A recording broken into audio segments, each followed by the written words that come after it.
Seminole State family, do you think information is valuable?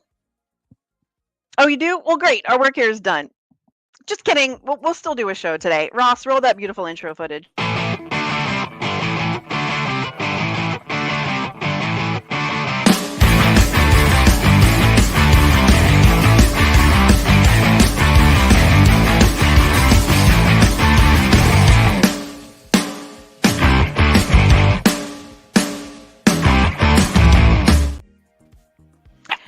And here we are today. Hello, everybody. Yes, Seminole State family, welcome to the show. This is Research Rally. It's Wednesday, it's 4 p.m., and we are gathered here today, librarians from Seminole State College, and today, as many times we have, a very special guest. So today we are talking about one of the ACRL, we'll talk about the acronym, information literacy frames. These are things that govern what librarians do every day, as well as scholars and other people in academia. Now, today we're talking about information creation as a process, and information has value. Might seem kind of obvious, but there's more to it than just that. So let's go ahead and meet our special guest. First, Claire, you've been on here before. I think a lot of our Seminole State family knows who you are. Yeah, my name's Claire Miller. I'm one of the librarians over at our Altamont campus, and I sometimes come and hang out with Research Rally. And Ross, you're here a lot, pretty much every week. Why don't you introduce yourself for everybody today, too? Yeah, if we haven't met before, I'm Ross. I work here at the Sanford campus, and I work many, many times online, so you might run into me in Canvas as well. The end. Okay. And we have a very special guest. Please introduce yourselves, and please for yourself, and pronounce your last name, because I'm afraid to do it. I don't want to mess it up. No problem. My name is Rachel Rennie. I'm a PhD student, now PhD candidate at the Yale School of the Environment, and I study plants growing in dry places, mostly in the western U.S., like this picture behind me. Oh, awesome. By the way, she's my super cool science sister. Yes, Rachel and Claire are sisters. Yes, we keep it in the family. We love to have our special guests. Like, we gather them from all corners, right? So we've asked Claire and Rachel to come today because when we talk about information creation as a process, how information is created and made, we want to talk to subject matter experts, and both Rachel and Claire are published authors. Okay, they have material that's been published or about to be published or going to be published, so they know very intimately what that process is about, so they're great people to talk to. Now, information having value, that goes hand in hand. It's intertwined with information creation as a process. So again, thank you for being here today. So we said we talked a little bit about, let's talk about information creation as a process first. Let's kind of start off with that. Gosh, I always start with, like, every piece of information created ever has a purpose for being created, and it was created by someone or something, right? Even a report you run on your computer, the computer was programmed by people, the report was designed by people. Everything that is information is created.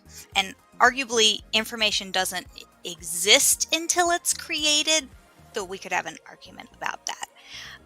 So there are lots of different kinds of information. Some people hear information, they're like, well, what is information? Let's pester everybody on the call here. What is information? Ooh, I know. Well, I do an activity with my students a lot of the times where I'll do something like, I'm telling you something. What am I telling you right now? Right? Have I given you any information? And we often have a conversation. Well, they go, well, it's 2. I said, no, it's not. I was giving you a peace sign. Like, you didn't have any context to the information. So is it really information? I think that's like kind of a defining thing, is like it has to have some meaning to it, or you're not telling me anything, if that makes sense. That makes sense to me.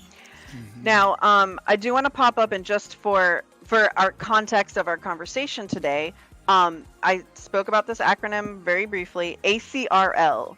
the Association of College and Research Libraries, which is one of the main organizations. Like if you think the American Medical Association, healthcare workers will fall under their guidelines and guidance. So as librarians and then other people in academic sphere, we fall under the Association of College and Research Libraries guidance. And one of those things was created with multiple people. A piece of a work of knowledge is the frames for information literacy. And there's 6 frames total. And today, again, we're talking about information creation as a process, and information has value. And those are 2 out of 6 of the frames. Okay. Oh gosh, can I go on a little rant about what frames actually mean? Yes. Okay, Please. so the frames I think are awesome because the frames replaced the standards, right? And the standards were a list of things that we thought people should be able to do. And then we looked at that and said, no, it's not about a specific skill. It's about a way of thinking. The framework is a way of thinking about information that makes you a critical consumer of information and a critical creator of information. So when we're talking about the frames, we're talking about a way of thinking. Couldn't have said it better myself. Thank you, Claire. Okay, and also these include concepts that are like referred to as threshold concepts. Like if you don't understand some of the basic thing, like Ross just explained, information has to have context. So if you don't understand that the same piece of information, right? It's like there's 2 different ways of looking at this as a piece of information. Like when Ross held up 2 fingers, it could be the peace sign. It could be, I'm showing you the number 2. Must be the letter V for victory. Yeah, like If you don't understand that the same thing can mean different things, like it seems basic, but if you really don't have that going on in your brain, you can't conceive of like further, like more advanced concepts, like of the next thing, right? It's a threshold. It's a door you walk through that enables you to understand something in higher order thinking. And guess what? Like that's what we're doing here every day at college, right? Like every time you're like, I'm trying to understand something, and then you have a breakthrough and you understand something better. That's because you're walking through a door, you're walking through a threshold, and that's the journey, right? Okay. I like it. So right. I want to talk today about information creation, like creating original information. There are lots of different ways to do it. Nicole mentioned that I'm a published author, and I sure am. I co-wrote an article with another librarian by the name of Dr. Karen Kaufman. And we wrote this article on how our college library adapted to going online for the COVID-19 pandemic. Hey, Nicole, can we get a shot of the fancy article we wrote? Sure. Is this yours? There it is. Awesome. It's a fancy article. It's all real published and stuff. Now, this article was two things. Haha, the number 2 in this case. Was 2 things. Number 1, it was what's called a review of the literature, where we went in and we said, okay, how do people in general and institutions specifically handle crisis? How do they adapt to it? And how do they communicate through it? And then we examined a case study of what our library did during the lockdown part of COVID-19. So that was what this article was. In some ways, it was pretty straightforward because we did a bunch of going into and looking at other people's research. But the case study was a little harder. We had to collect a lot of data from various places and put it all together. But what I had to do is nothing like what Rachel has to do when she's collecting data. So Rachel, can you tell us a little bit about the data you're collecting right now? Certainly. So as I mentioned, I study plants growing in dry places in the Western U.S. These places span 12 different states across the Western U.S. And so when I want to get information about these plant communities, I have to drive out there in a truck, usually a rented truck because I don't own a truck, and pick out spots on the ground using some sort of criteria, and then sort of walk around or crawl around among the plants for hours, measuring them, collecting samples of soil. And then, those data all have to be, so that's me gathering information about them, about the plant community. And of course, I need context for that information. So then later I'll go and find information about the climate at that particular location. I'll analyze the soil samples I collected. And all of this gives me a picture of how the plants are growing and why they might look the way they do at one spot and different at another. So just to interrupt really quick, Claire, before you go on, what I'm hearing from both you, Rachel, and Claire is this research and to create these information products is taking skills, time, effort, and money as well. At first I just had skills, time, effort, but it's taking some expenses. So again, information creation as a process, and this kind of, like we said, it ties into information has value. It doesn't just poof, snap, come out of thin air. And the reason Rachel can go and do these things and be able to be published is because she has expertise in the field. Same thing with Claire. She has expertise in the field. She had to have skills and effort put in before they'd even approach a research project that would result in a publication, which is information creation.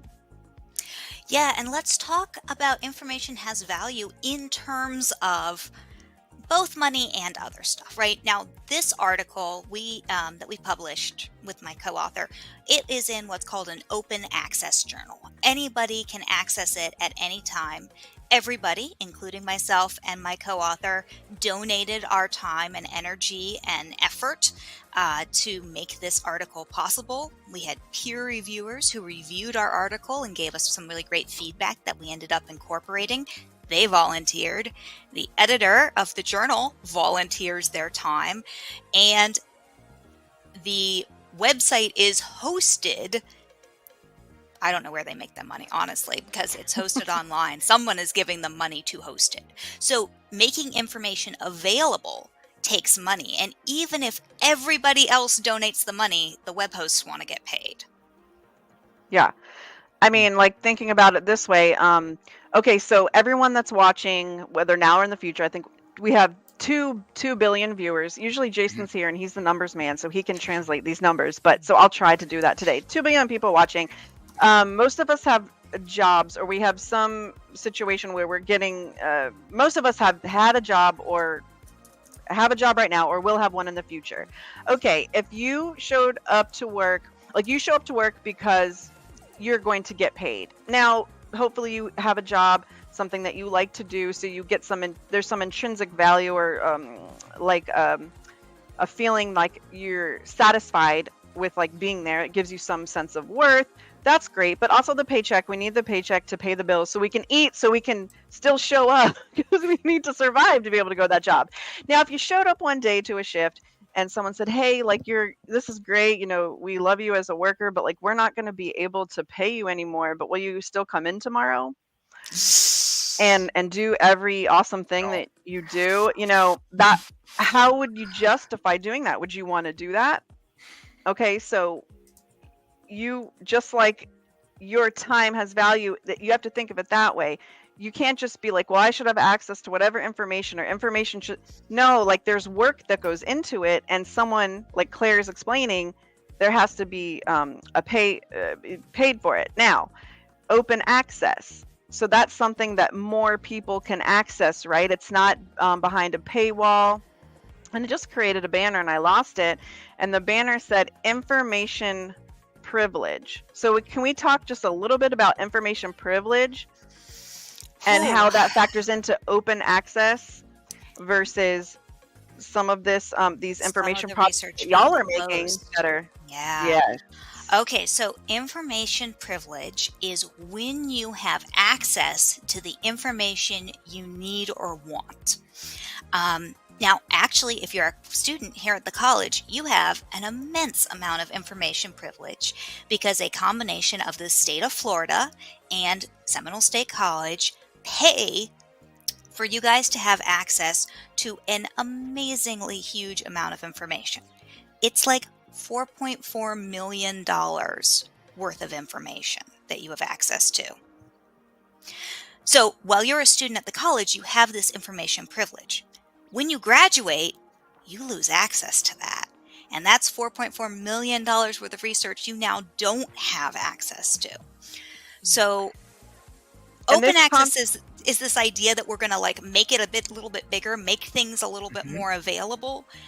But as we said, information does take money to produce, so the money has to come from somewhere. And I think that's basically what makes information privilege a thing. Because if it didn't take skills, time, effort, and money to create information, right, then it wouldn't have a value, and there couldn't be, like, there wouldn't even need to be a system, or it wouldn't even happen to exist that some people can access the information and some people can't. Because again, information privilege probably means, okay, you have the status, the money, like, because if I don't have the status of being a student to have access to Claire's published research or Rachel's published research, then if I don't have the money to pay for my own access, it could be hundreds of dollars to access an article. Sure. If you didn't have More like $35-$40. Okay, but that could add up, right? If you want, It will add up, yeah. So let's but still, it's take a another barrier. Right. Let's talk about information privilege in terms of ease of access.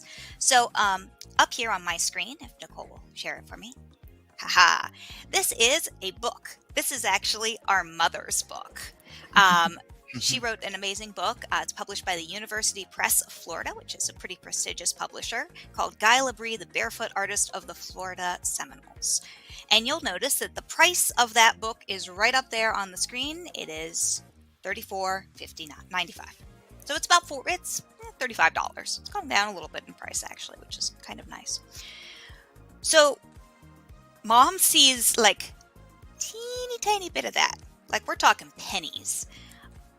Most of the money goes to the actual money it costs to print the book.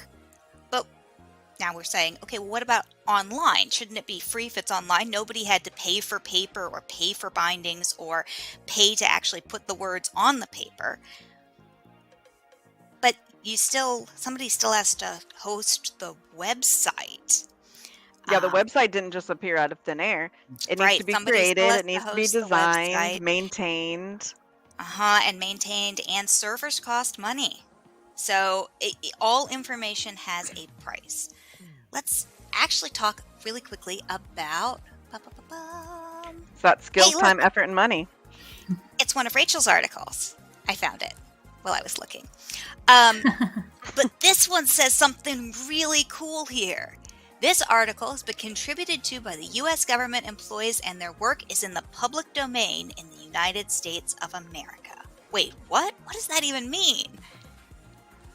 Hey, Ross, you're our OER person. Can you tell us about public domain?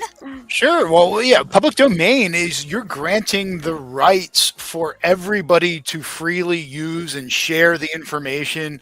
I mean, a lot of times you'll see public domain in terms of age. What is it nowadays? 75 years after creation or something like that? I can't even remember. It changes every so years when Disney gets involved.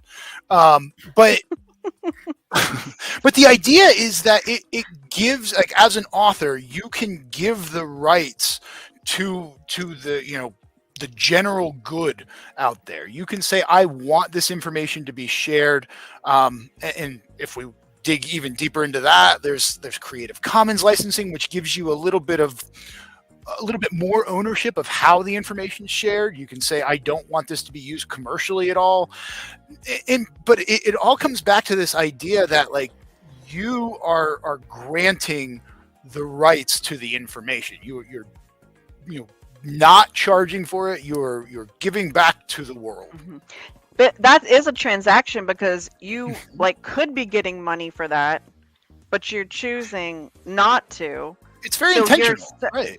Okay, but it's still transactional. So, I mean, you're still recognizing it has value, and you could have money. Now, so as we're discussing this, we're basically describing intellectual property. So can we talk about intellectual property, what it is, and as a legal and social construct? Because this is something that's valuable in our current society, right? At our current time, but it can vary. And I see Claire nodding her head, and put her on solo layout. Okay, so intellectual property is the idea that the knowledge you have and the knowledge you create is yours. Part of this is copyright law, right? As soon as something exists in a fixed, tangible form, it is copyrighted. Technically, this show we're doing right now, as soon as the show is finished, it is copyrighted. Technically by the college, as a matter of fact. So that is intellectual property. And sometimes that's like trademarks. We can't just use the Disney logo on whatever we want because it's trademarked. Sometimes it's information, like the secret recipe for Kentucky Fried Chicken. That's a type of intellectual property, right? And sometimes it's scholarly information. Yeah. Scholarly information such as what Claire and Rachel and their mom have produced. And again, going back to skills, time, effort, and money. And so intellectual property can be a social, like it's like something we value. And it actually is part of our legal, it's a legal construct as part of our legal system. Okay. So if I don't know if anyone's watching has studied middle art from like the Middle Ages. So this would be before the Renaissance, when the focus was back on the classical life, like Greek and Roman stuff that actually is what our society right now is built on, like our legal system in particular, just the fact of like recognizing people for their contribution. Okay, in the Middle Ages, art, usually like nobody signed their name on their work. Now, sometimes we can find out who created a statue or created a sculpture or created a painting or a tapestry, because usually it's probably other sources that lead us to that information, but someone didn't write their name on it. If someone does art today, or if someone writes an article, a research article today, like Rachel or Claire, they're putting their name on it. And the idea is, in observing intellectual property, you are basically rewarding people for their skills, time, effort, and money put into creating the product. And if you reward that and respect that by honoring intellectual property, then other people will want, more people will want to do it. Because again, you're getting something for it. You're getting compensated for it. Again, do you want to show up at I wrote it down on a note. Do you want to show up for work and not get paid? It doesn't really make sense, right? So we can look at intellectual property as something that maybe the system seems oppressive at times or in certain circumstances, but at the same time, once again, are we going to produce and not get paid for it and not get recognized for it? Does we like that? I don't think we like that. I don't love that. Hey, Rachel, I want to talk about this article that I pulled up. So this was published in the Ecology Journal, the Ecological Society of America, very fancy. Now, you were telling me that often, I don't remember if it was this particular article or not, you actually pay a fee to go with your publication so that people can access it freely. Yes, you do pay a fee to publish in my field. Almost always there's a fee associated with it. It's per page. I think this article was maybe around $1,000 to publish. Yeah, it's expensive. It was shocking to me, especially given that much of the time articles in these journals aren't available unless you have access through your institution or something. You'll notice that I have access through our institution, Seminole State College of Florida, up at the top. Okay. So yeah. Now, can you explain to us why you have to pay to publish? I can't explain that. Well, I can give it a quick once over. So here's the logic. Okay. The logic is a little weird, but remember we talked about like everything costs money. And in the sciences, peer review is super important. And so you're going to have an editor who's going to run the peer review process, and they need to get paid. It's a full-time job to run a journal and to wrangle authors and to make sure that everything looks good. Somebody's got to get paid for that. Website hosting costs money. The people who do the peer reviews, sometimes they get paid, sometimes they don't. Usually they don't, honestly. But you've got to make photocopies and send out things in the mail and have an email server, and everything costs money. So article charges are very common in the physical sciences and the natural sciences. In my field, library science, they are very rare. Like if I'm being asked for an article charge, I'm like, how about no? I didn't pay to publish my article. But Rachel, how do you pay for that? I mean, you don't just reach in your pocket and grab $1,000, do you? No, so this research was funded through a grant that was from the Fish and Wildlife Service to our research group, and the other people on that publication are part of that research group. And so that grant included publication fees. So a lot of times researchers will include somewhere in some grant a little line item for publication fee, because we all know we're going to have to pay it eventually if we're going to publish our work.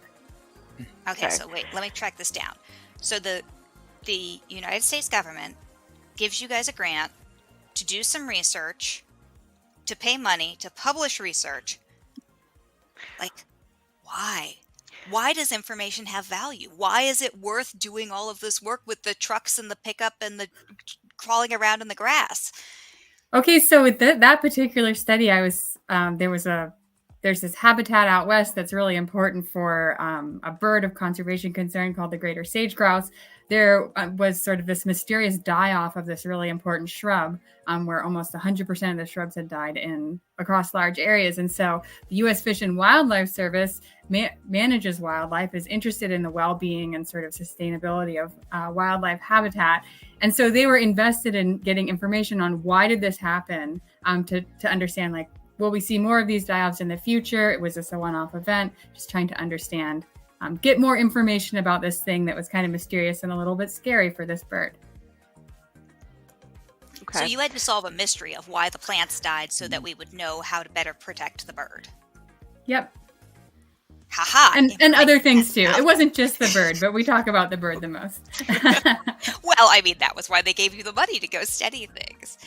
Yeah. So there's a lot of transactions going on in information creation, right? Back and forth. And yes, Rachel may have had to pay for those reasons to publish, but if you get published, that gives you like clout in your field, right? For lack of a better term, or it furthers your academic career, your academic future. I'm leaving peer review on the screen because Claire articulated the peer review or part of the peer review process, and that's something that a lot of students watching might have heard before. Peer-reviewed articles. You're asked to find peer-reviewed articles because, again, those are going to be some of the most valuable in a lot of information need situations, because experts have created that knowledge that's in that peer-reviewed article. And you're looking at two of them right down here right now. See, when we talk about experts in the field, we're talking about Rachel and Claire. Okay, that's what's going on here. So yeah. And as you're talking about this whole system, I keep going back to information privilege, and I'm not trying to like put a dark cloud over this, but I'm just pointing out, like, this is a system. Like anything where you're dealing with things of value, you're going to have access concerns, you're going to have privilege, you're going to have, that's just the interplay. I think it's interesting, and it's illustrative of that information does have value, because you couldn't have information privilege if information didn't have value. So I want to pull out like a quick example of a kind of information privilege that a lot of people don't know about. So one of the requirements under federal law is that prisoners in federal and, for that matter, state custody must have access to a law library. Can anybody think of why that might be? I'm stumped. For real. Like my tagline says. Okay, so I was a little confused at first, but this actually, I stumbled across this when I was in library school because I interviewed someone who had been a law librarian at a prison.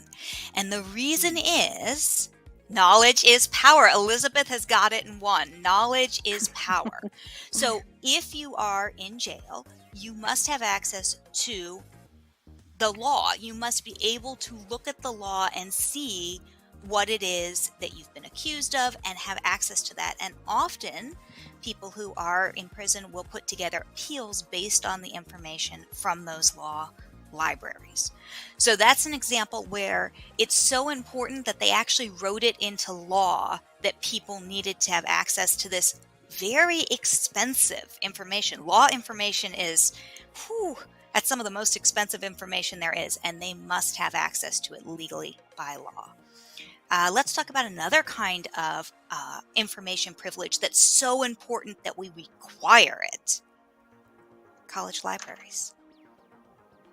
So part of our accreditation to being a real, honest-to-goodness library and college is that we offer the resources our students need in order to complete their work at a good academic level. So we have to offer that. I mean, we want to, but we also are required to show that we give them the access that they need. Yes. And if people need assistance with accessing information to complete assignments or interpreting it, citing it, because citation is important because information has value and you want to give credit to who made it, to who created it. Who can you ask? None other than... Yeah, you got it, Rachel. Thank you. Thank you. Yes. Seminole State College. And if you're watching from a different college, you have librarians at your institution. Ask them. No questions too big, too small. We're here to help. That's what librarians do. So ask us and we will help you with whatever's going on. And maybe it'll be a question for your tutoring or academic success department. And we can refer you there. We work hand in hand with academic support services. So before we wrap it up today, is there any like big golden or little golden nuggets that we left out that we want to end the program with today to make sure? I mean, we've covered the basis of it. These ACRL frames are pretty deep. They go pretty deep. So I think we did a good job of hitting the core of it. And of course, with our guest Rachel and Claire, you can see as they're explaining like that they're in that information creation process. You can really see it. They're in there, like that they're explaining what it is. So I think it illustrated it very well. Yeah, anything, Claire? Because I know Claire will think of something. I really want to pull pull back out Elizabeth's comment about knowledge is power. So remember, guys, even if you're not a college student, you still have access to information through your local public library. The librarians there absolutely want to help you find the information you need. If you suddenly wanted to read, say, Rachel's article or my article, you can find online for free because that's how my field works. But Rachel's article, you might have to pay for access to, but the library can help you get it for free, just saying. All right, that's the plug right there. You know, Claire is the plug for this research. Hey, yeah, Ross, you came in clutch with that link. This is the link for, okay, so if anyone's watching, any of our 1 billion viewers need credit, maybe it's Elizabeth. Elizabeth, you need FYE credit. Go ahead and click on that link. Yep. And thank you, Elizabeth, for watching today. Again, thank you to our Seminole State family. Thank you, of course, to Claire and Rachel for joining us. Every Wednesday at 4, we do lots of different topics, and we will be covering more of these frames and bringing back more experts, and subject matter experts, because, of course, we want to ask the people that know. So, again, thank you so much for joining us today, and I'm trying to find my little outro video. All right. Bye, guys. Bye. I can try too. Wait, Ross, is that a 2 or a peace sign? Is it both? Out? It's both. Okay, we're both. Oh my gosh, mind blowing.